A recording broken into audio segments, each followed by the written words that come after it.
Every day, automated scanners comb the internet looking for a specific class of vulnerability. They are hunting for A05 injection. The OWASP Top 10 data reveals that 100% of tested applications were evaluated for injection flaws. This single category encompasses 37 distinct common weakness enumerations, or CWEs. This chart illustrates the discrepancy. On the left, CWE 79, cross-site scripting, registers over 30,000 CVEs with a narrow impact. On the right, CWE 89, SQL Injection, appears less frequently, at 14,000 CVEs, but creates a vastly heavier impact zone. The sheer volume and variety of these vulnerabilities reveal that injection is a structural flaw in how systems handle information. An injection attack occurs when a system fails to separate data from execution instructions. Modern applications rely on interpreters to function. Whether it is a database, an object relational mapping tool, or the host operating system, an interpreter expects strict, predictable commands to execute. This conceptual flow path shows the exact failure.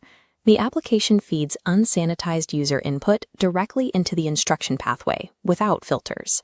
The line between benign data and command dissolves, and the interpreter executes the user's input as an instruction. Injection is an interpreter confusion problem caused by a lack of architectural boundaries. To see how this works in practice, we can analyze a standard SQL injection initiated through a simple web request. This is a common vulnerable Java implementation. The code dynamically builds a SQL query using string concatenation. The plus operators piece together the command string and the user input. Because of this direct concatenation, the application trusts whatever is placed into the ID parameter, pasting it straight into the execution query. An attacker exploits this by intercepting the web request. Instead of supplying a valid customer ID, they replace the parameter with a specific payload, "1 equals 1. Watch the syntax shift as this payload enters the variable space, transforming from a benign string into an active logic operator. The database evaluates the condition. Since 1 always equals 1, it resolves as true for every single row. A single string manipulation, enabled by lazy concatenation, grants the attacker a complete unauthorized dump of the entire database.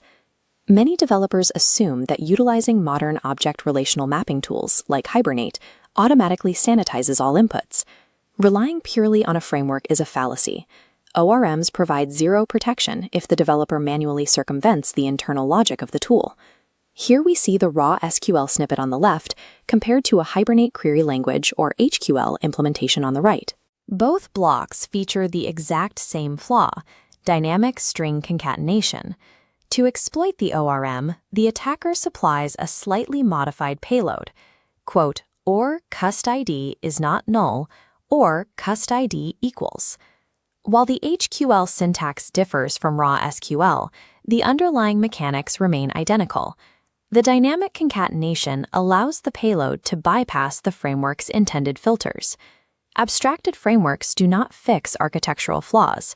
If you concatenate strings, the resulting unauthorized access is identically devastating, regardless of the tool you use.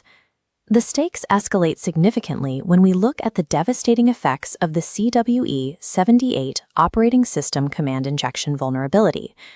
Consider a benign web application feature designed simply to ping a user-supplied domain name to check its status.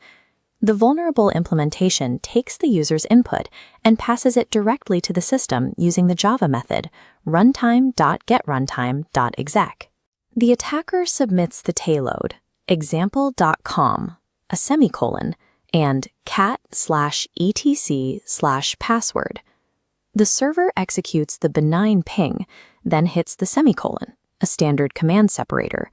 The interpreter immediately executes the new command, exposing the server's password file.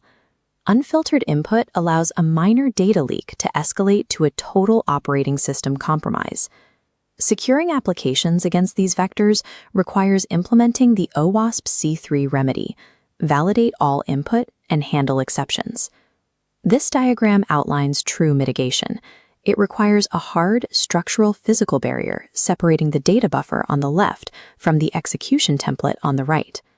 Prepared statements provide a primary architectural defense for enforcing structural separation in databases. Here is that parameterization in Java. The user input is assigned to a constrained parameter, rather than being concatenated directly into the string. Using a prepared statement forces the computer to automatically encode the input before it ever enters the query template.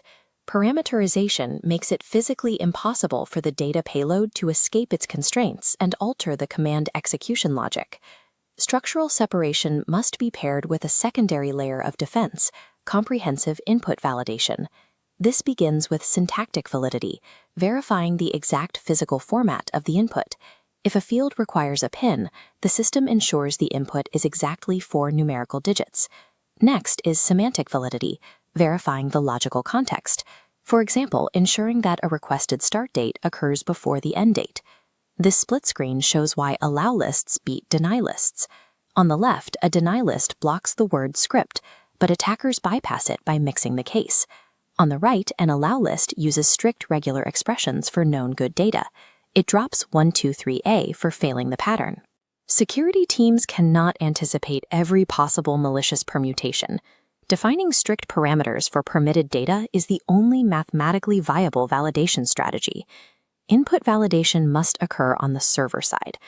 Browser-based validation facilitates a smooth user experience, but it offers absolutely no defense against a direct server request.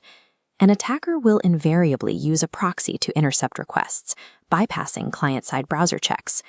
Surviving the A05 injection category relies on 3 core pillars: implicitly distrust all user input, enforce structural separation via parameterized queries, and layer strict server-side allow lists. True security is achieved by layering architectural defenses so deeply that a single payload can never confuse your interpreter.